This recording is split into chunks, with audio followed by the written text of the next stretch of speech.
Donald Mackay. You may have seen his book, The Clockwork Universe, things of that sort. All right. Now, where does he get this conception of analysis working for logical equivalency? Look at page 70, his concluding remark. Incidentally, look at the footnote on page 70, footnote 1.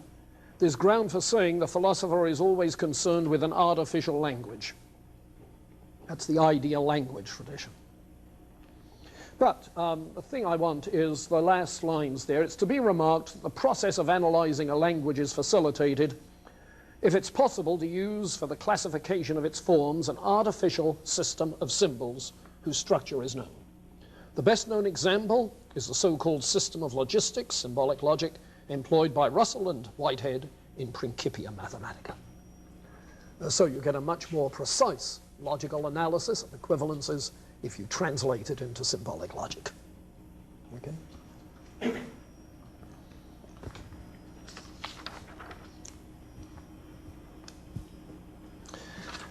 Well, any questions there? Okay, chapter 4. Chapter 4, the a priori, and here take a look at page 75. Page 75, where you notice the name of Mill is spattered over these pages, 74 and 75, because he's rejecting Mill's theory of the a priori, which, as he points out at the top of 75, is that the propositions of logic and metaphysics, take it back, logic and mathematics, have the same status as empirical hypotheses. Remember, Mill denied that there was any a priori at all. The laws of logic are empirical generalizations, as are mathematical propositions. Okay? Now, to that, he says, Ayer says, we maintain that they are independent of experience in the sense that they don't own their validity to empirical verification. We may come to discover them through an inductive process, but once we've apprehended them, we see that they're necessarily true. The best way to substantiate this, halfway down the page, the new paragraph, that the truths of logic and math are necessarily true, is to examine cases. And he goes on to do so. And the point that he is making is that these truths are necessary because, page 77, first paragraph, about 6 lines in, the principles of logic and mathematics are true universally, simply because we never allow them to be anything else. And the reason for this is that we cannot abandon them without contradicting ourselves. That's the old definition of a necessary truth, one whose contradictory is self-contradictory. We cannot abandon them without contradicting ourselves, without sinning against the rules that govern the use of language, making our utterances self-stultifying. In other words, the truths of logic and mathematics are analytic propositions or tautologies. And as tautologies, they're not true of anything. They're just useful tautologies that we employ every time we use language and try to use words univocally rather than equivocally. So at the bottom of 78, he makes the point that if a proposition is analytic, when its validity depends solely on the definition of the symbols it contains, definitions, you see, and synthetic when its validity is determined by the facts of experience. So philosophy is concerned with definitions and what follows by definitions, follows from definitions.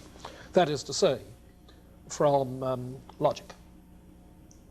And as a result, philosophy on page 80 and 81 is treated as simply an application of logic,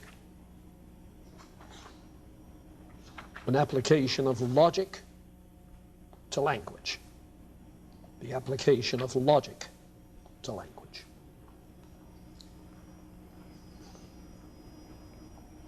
Now, I think it's fair to say that those first 4 chapters are really concerned with the machinery, the mechanisms of logical positivism and what, in terms of its methodology, is distinctive. Chapters, and obviously that's the tremendously important thing to get a hold of. Chapters 5 and 6 begin to get into more substantive issues. Chapter 5, talking of truth and probability, one main thing I want to stress here, it is that the question, what is truth?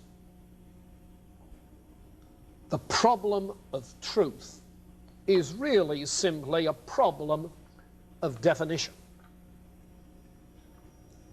A problem of definition in use. When I say of a proposition that it's true,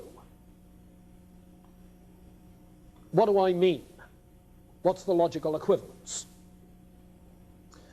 And you'll find that his argument is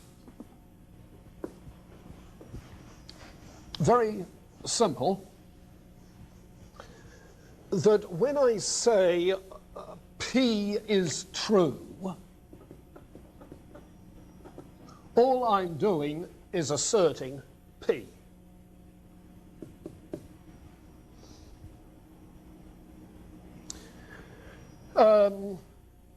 It is true that the course is nearly ended.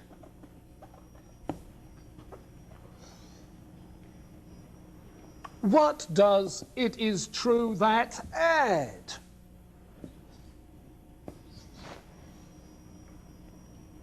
Doesn't add anything. So the assertion of truth is not itself a cognitive statement. I'm not asserting something in addition to the sentence. It is rather what gets to be called a performative utterance. A performative utterance is one that performs another function. You see, when the minister says at the end of the marriage ceremony, "I now pronounce you man and wife," he's not informing you about something. What he's doing is performing a religious and civil function. You see. And so it's a performative utterance.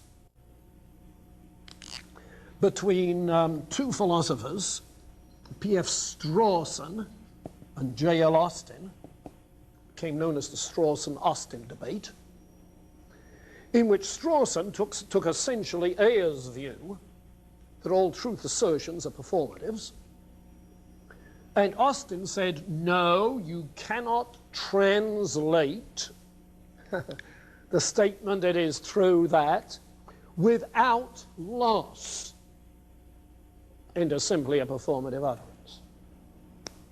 Or put it another way, the statement "it is true that the course is nearly ended" is not the logical equivalent of the translation "the course is nearly ended." You see, the thing that is left out in the translation is the assertion that there is some extra-linguistic state of affairs to which the statement, the course has nearly ended, is referring. You see? It's a way of referring to an extra-linguistic, something beyond the language, an actual state of affairs. Austin is, in other words, asserting a correspondence definition of truth. Okay. So Ayer got himself into hot water a bit over that one. Well, he goes on to point out that in matters of verification and falsification, all that's available is probability anyway. But it's chapter 6, which is really the crux that you want to pay particular attention to. The critique of ethics and theology. All right, you know his procedure. What he's going to be doing is talking about the logical equivalent of ethical judgments. The logical equivalent of ethical judgments. And for that matter, aesthetic judgments as well. And in order to get at that, he distinguishes 4 kinds of ethical utterances. Look on page 103 and note carefully the 4 kinds. First, this is 6 lines into the first complete paragraph on 103. First, definitions of ethical terms. Okay. Right means what is just. Things of that sort. Now, you know what he thinks about definitions of ethical terms? That they're analytic. They're not true or false. They're simply a statement of how we're using language. Conventions. Second, propositions describing the phenomena of moral experience. I feel terrible about that.